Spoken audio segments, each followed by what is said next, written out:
edhe ato të parakoshme, me çrast kur në moment do t'i kalonte, do të përmbushte Vjosa Osmani mandatin e saj 5 vjeçar dhe do të vijë koha për zgjedhjen e presidentit të ri. Nga ana tjetër, Partia Demokratike, por edhe Aleanca për Armërinë e Kosovës dhe Nisma, asnjëherë nuk kanë qenë të sigurta se kanë 61 numra për të bërë qeveri, kështu që partitë e ish bllokut opozitar kanë hezituar që bëjnë apo që propozojnë një mandatar të tyre në mungesë të këtyre numrave. Pasi që 10 deputetët e pakicave jo sërbe, diku në 6 ose 7 nga ta kanë deklaruar se nuk do t'i bashkangjitem çfarë do propozimi për qeverinë e ish partive të ish bllokut opozitar. Kështu që në mungesë të numrave as këto parti nuk kanë propozuar apo nuk kanë ndërmarrë ndonjë hap për të formuar qeveri e tyre. Ajo që është ditur që nga mujt, ndoshta muj mars, është konkluduar se nuk ekziston shumica tek asnjëra palë, pra as tek vendosja me partitë të saj aleate, por as të partitë e tjera që vinin nga ish bloku opozitar. Kështu ka qenë rezultati i zgjedhjeve parlamentare të nënshkurtit, që ka qenë vështirë për të bërë qeveri nga asnjëra palë për shkak të polarizimit skajshëm të skenës politike kosovare. Zotëri Zeri, gjithë ky vendim i ditës së djeshme, a mund të thuhet tashmë se është bërë për të zgjidhur të gjithë krizën politike që po ndodh tashmë në Kosovë? Propozimi i djeshëm nuk zgjedh krizë,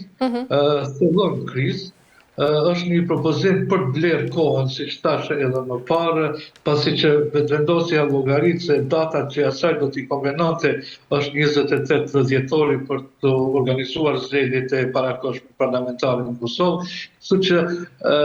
vetë mandatimi pa një garancë prej 61 firmave të zotit Konjufca nuk ka qenë një hap drejt zgjedhjes së krizës, por një hap më shumë drejt zëllimit të saj. E qartë, por çfarë ndikimi mund të ketë, zotëri Zeri, ky proces mbi stabilitetin institucional edhe besimin e qytetarëve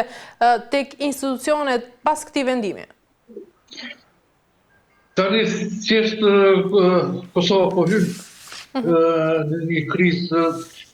gati se thuaj se të panjohur. Megjithatë, kjo humbje kohe natyrisht mund t'i kushtoj Kosovës në shumë procese. Rrezikon për të mbetur edhe pa buxhet, dhe mosmiratimi i këtij buxheti mund të rrezikojë edhe pagat në sektorin publik, por edhe në shumë sfera të tjera. Kështu që sa më shpejt vendi të shkojë në zgjedhje, atëherë mund të llogarisim se mund të shpëtojmë nga ajo kriza e thellë e cila na pret sa i përket buxhetit dhe funksionimit të shtetit, sidomos të agjencive të pavarura që ato drejt për drejt i varen nga buxheti që ndan në Kuvendi i Kosovës, duke miratuar buxhetin e vitit 2026. Mirë po sikur partitë politike më shumë po bëjnë llogaritë e tyre elektorale se sa që po merren me krizën që tashmë ka hyrë Kosova. Zotëri Zeri, nga ana tjetër, a ka diçka që fshihet më shumë për çfarë tregon kjo edhe për ky veprim i fundit, për marrëdhëniet aktuale midis Albin Kurtit edhe presidentes së Kosovës Vjosa Osmanit? Ajo që shihet ndoshta është parë që nga fillimi ka një dakordancë mes zonjës Osmani dhe kryeministrit në detyrë zotit Kurti, rreth mundësisë që zonja Osmani përsëri të hyjë në një listë të përbashkët me vetëvendosjen, pra me zotin Kurti, dhe së bashku të garojnë në zgjedhjet e prillit, pasi që ata janë duke bërë një farë lloj projekcioni që Kosova do të ketë prapë të dy palë zgjedhje. Do të mbajnë zgjedhjen në dhjetor, por edhe zgjedhjen në prill, duke llogaritur në pamundësinë e zgjedhjes së presidentit të vendit, pasi që duhet aty të tretat e deputetëve për të qëndruar në sallë dhe zgjedhja bëhet në rundin e tretë me një shumicë të thjeshtë nga 41 deputet. Pra këtu është ajo që po i bën bashkë zonin Osmani dhe zotin Kurti, në një farë mënyrë për të qenë sigurt, për të garuar bashkë dhe eventualisht, siç pretendojnë ata, për të përsëritur rezultatin e vitit 2021, ku dolën mbi 50% të votuar nga elektorati kosovar, një rezultat që për mendimin tim është vështirë që të përsëritet. E qartë, zëri nga ana tjetër, i gjithë ky vendim, si është parë në sytë e ndërkombëtarëve dhe pritshmëritë e tyre që kanë në lidhje me Prishtinën? Them drejtën, gjatë gjithë kësaj periudhe mund të themi se ndërkombëtarët nuk kanë qenë gjithsesi të angazhuar në këtë drejtim dhe kjo është përbrengosje, pasi që nuk kemi parë ndonjë iniciativë nga ndërkombëtarët nga shtetet partnere të Kosovës për t'i ofruar partitë politike rreth një kompromisi për ta tejkaluar këtë krizë në cilën tani është Kosova. Ky është këtu edhe ajo që është fakt, ne nuk kemi akoma ambasador të Shtetit Bashkuara të Amerikës në Prishtinë, pasi që nëse marrim parasysh traditën apo në të kaluarën, në këto lloj ngërçesh politike, në këto kriza institucionale, ka qenë ambasadori i Shtetit Bashkuara të Amerikës, por edhe ambasador të shteteve të tjera të Perëndimit, të cilët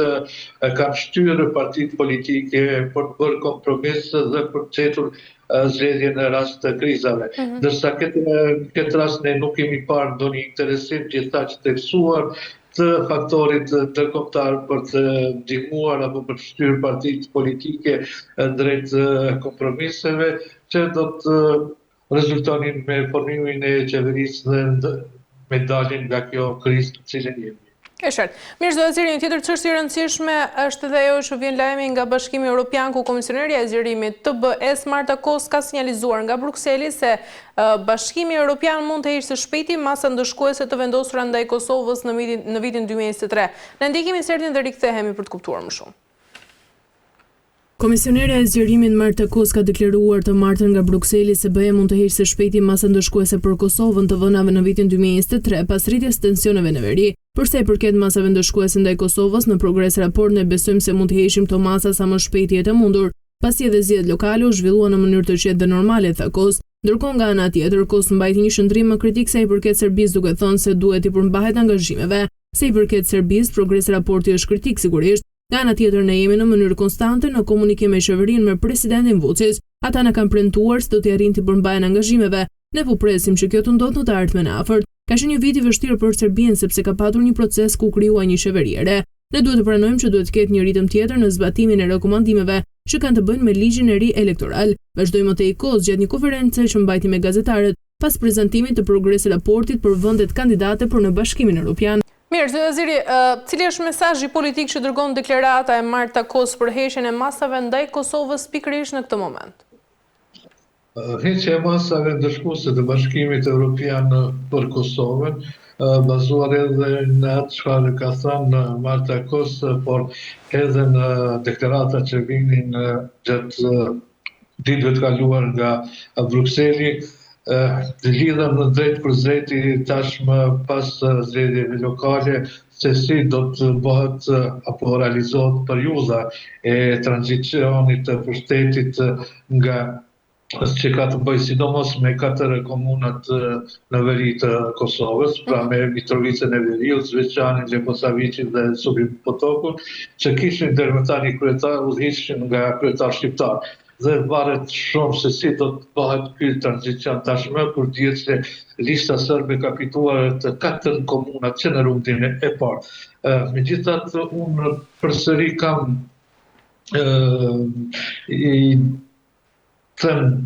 ja lejoj vetës që të kem një rezervë edhe me atë që ka të bëjë me asociacionin e komunave me shumicë serbe. pra heqja e masave nga bashkimi, masave ndëshkuese nga Bashkimi Evropian për Kosovën mund të ndërlidhet edhe me atë që është një kërkesë e vazhdueshme e zyrtarëve evropian nga Brukseli, që ka të bëjë me asociacionin e komunave me shoqërinë serbe dhe dërgimin e draft statutit të saj në gjykatën kushtetuese të Kosovës. Pra, unë pres që sërish zyrtarët e Bashkimit Evropian heqjen tërësisht të masave ndëshkuese për Kosovën ta lidhin edhe me dërgimin e draft statutit komunave të asociacionit të komunave me shoqërinë serbe në gjykatën kushtetuese, që do të thotë edhe fillimi i procesit të krijimit të këtij asociacioni. E qartë, zoti Aziri, nga ana tjetër, a nënkupton ky edhe një sinjal pra po i shuaj rehabilitim në thonjza të Kosovës në sytë e Bashkimit Evropian?